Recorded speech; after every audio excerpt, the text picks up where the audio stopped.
প্রবাসের যে আপুরা থাকে তারা আসলে অনেক বেশি কষ্ট করে। আবার এর মধ্যে অনেকেই আছে বাইরে জবও করে, আবার ঘরে এসে রান্নাবান্নাও করে। তাদেরকে বলতেছি আপুদেরকে অনেক বেশি সম্মান জানাই আমি। কারণ এখানে যে কোনো মানুষ আপনাকে হেল্প করবে এরকম নেই। বাচ্চা সামলাতে হয়, সংসার সামলাতে হয়, বাইরের কাজগুলো সামলাতে হয়। সব মিলে অনেক বেশি কষ্টের। আমি এটা বুঝতে পারছি এখানে আসার পরে।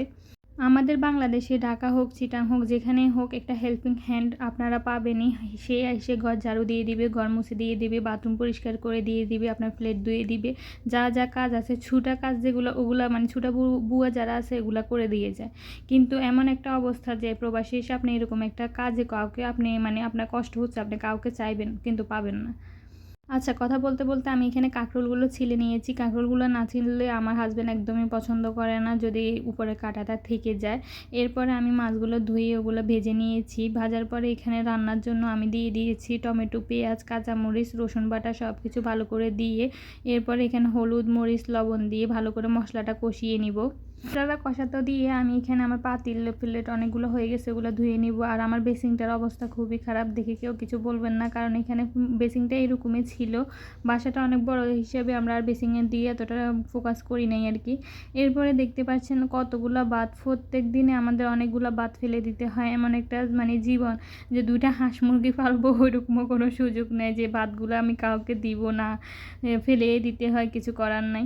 আর এখানে দেখতে পাচ্ছেন আমার চুলার মধ্যে অতিরিক্ত কালি উঠে। এটার জন্য কি করা যায় আপুরা যদি জানতে পারেন তাহলে আমাকে জানলে কেউ টিপস দিবেন অবশ্যই। আমি কিভাবে এই কালি থেকে মুক্তি পাবো, কারণ আমার দেশের বাড়িতে যে গ্যাসের চুলা আছে এরকম কালি উঠে না, এই চুলা থেকে যতটা কালি উঠে।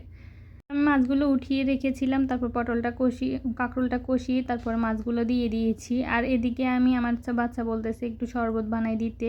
আসলে সৌদিতে অনেক বেশি গরম, বাচ্চাদের একদম গলা শুকিয়ে যায়, অনেকবারই পানি খায়, তারপরে জুস মুস মানে যত কিছু আছে এগুলো খায়, গলা একদমই শুকিয়ে যায়। ছোট বাচ্চাদের তো শুকাবে, বড়দের অবস্থা অনেক খারাপ হয়ে যায়। আর আমার কাঁকরোলটা কিন্তু রান্না প্রায় শেষ, দেখতে পাচ্ছেন ফাইনাল লুক খুব সুন্দর এসেছে। এরপরে ভাতটাও হয়ে গেছে। এখানে ভাতগুলো মার গালা হয় এরকম একটা জালি বসিয়ে এরপরে ভাতগুলো আমি ঢেলে দেওয়ার পরে যখন মারগুলো ঝরে যায় তখন আবার পাতিলে নিয়ে নিই। তো আজকের মতো এ পর্যন্ত, সবাই ভালো থাকবেন, সুস্থ থাকবেন।